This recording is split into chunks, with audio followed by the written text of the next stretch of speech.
and former municipal and district chief executives in the Upper West region have had their pride and ego deflated when they were defeated during the New Patriotic Party parliamentary primaries held on Saturday. Now, out of the 5 MDCEs that stood for the election, only the Defiema Busia Isa District Chief Executive Nadi Imoro Sanda won. The results were just as shocking in Wa, where the Wa Municipal Chief Executive Tahiru Isahako Mumin lost to little-known Chief Executive Officer of Hajia Umu Foundation, Umu Audu. JoyNews Upper West Regional Correspondent Rafiq Salam brings to you a wrap of what's transpired in the primaries in the Upper West region. A little over 3,000 delegates decided the fate of 24 aspirants in 6 orphan constituencies in the Upper West region. The biggest shock of all took place at the Wa campus of the University for Development Studies. Founder and Chief Executive Officer of Hajia Umu Foundation, Umu Audu, pummeled 2-time parliamentary candidate of the party and now Wa Municipal Chief Executive Isahako Mumin in a primary that also had 3 other contestants. The Lemaire Vobile starlet polled 302 votes, whilst the Wa Mayor polled 260 votes. Nuruddin Ahmed Furuko was one aspirant many expected to pull a surprise in the race, considering the high-profile persons that were part of his campaign. His best was 208 votes.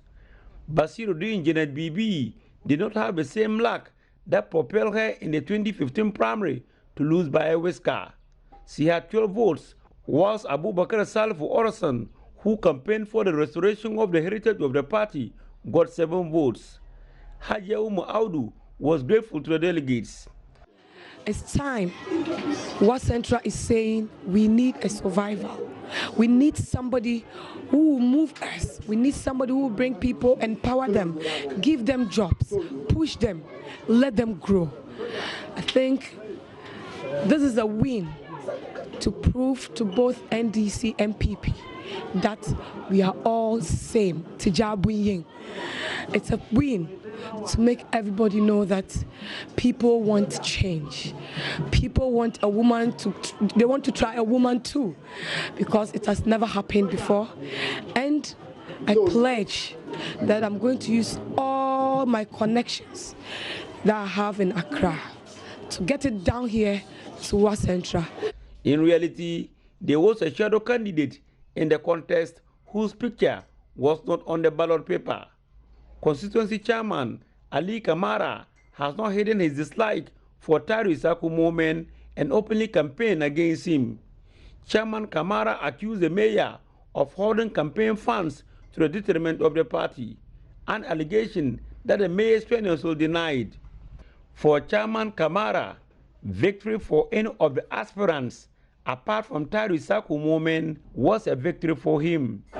He got his wish answered in Hajia Umu Audu. In solidarity, hundreds of MPP party supporters converged at the forecourt of his house at Zongo to celebrate the victory and also to renew their loyalty to him and the party. Former Jiruba NDC Member of Parliament Paul Derogoba has his parliamentary ambition now flamed up, but this time will run on the ticket of the MPP. He won a landslide victory against Jiruba Municipal Chief Executive Christine Bombanya Amadou. Now listen to this. Nobody will believe it. Their battle is going to be like the Goliath and David tactics, and that one will happen comes 2020. I don't even fear any candidate, any caliber of candidate they are bringing to Wa West District. Honorable Edwesabo Labiri, who is the DC for Wa West now, is going to carry the day. Unfortunately, he lost to his tribesman and former 2008 parliamentary candidate Daniel Kunsonodare. Another district chief executive that lost in the primary was Nadolo Keleus Catherine Lankono. She was beaten by the 2016 candidate of the party, Elvis Bonemule Mbota. The only district chief executive that won in the 6 primaries was Nadi Morosanda of Dafiema Bure Isa. He beat 4 other persons, including the former Director General of the Ghana Health Service, Dr. Elias Kabina Ansori, former Upper West MPP Regional Secretary Bride Yelvielodon Baligi will make another attempt on the Lambose seat after he failed in the 2016 general election. Reporting for JoyNews, Rafik Salam. Wow. And still on the NPP primaries, let's move to the central region where there was drama at Ejumako Enyamesiam as the NPP's aspiring parliamentary candidate took away the vehicles he had brought to the election grounds after he lost. My colleague Richard Kojonyako joins me on the phone with more. Good morning, Richard. Good morning, anymore. So tell us, what can you report about this whole story? Actually, if you can start from the beginning, that would be great. Well, so the election started very early in the morning, and there was this long vehicle with 11 small vehicles parked on them. And so they were displayed by Elisha Deborah Odum, one of the aspirants. Actually, 4 people stood up to contest the elections. Ransford Kwesi, who is the DCE for the area, Rashid Kwesi Echuafo, who eventually won the race, the 32-year-old environmentalist, and then Richard Hagan.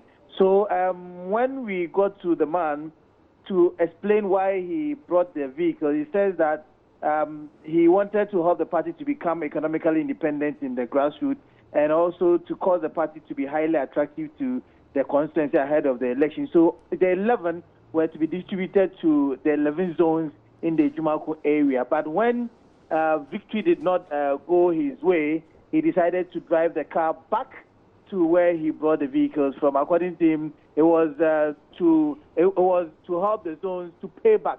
So it wasn't like he was giving it to them for free. So if he had won, then he would have ensured that they would use the vehicle and then pay back the money to the company he went to take the vehicles from. And so that is the reason why he's taking back his vehicle. Right. Well, what was the reaction of the constituents to his taking back of the vehicles? Well, the reaction was mixed. Others were saying that, well, he actually brought the vehicles to bait them or to coax them to vote for him. And when he sensed that victory did not smile at him, he decided to take the vehicle back. And it tells a lot about what kind of person they would have voted for. Others were saying that, well, we still understand the man, that he brought the vehicles from a company and he wanted to ensure that, the zones, would be economically active or strong. And so that's why he brought the vehicle. But since he wouldn't be there to ensure that they will pay the money, that's why. So others understand him, others do not understand him. So do we know if who exactly he was going to give the vehicles to? Was it to the assembly or was it to specific individuals?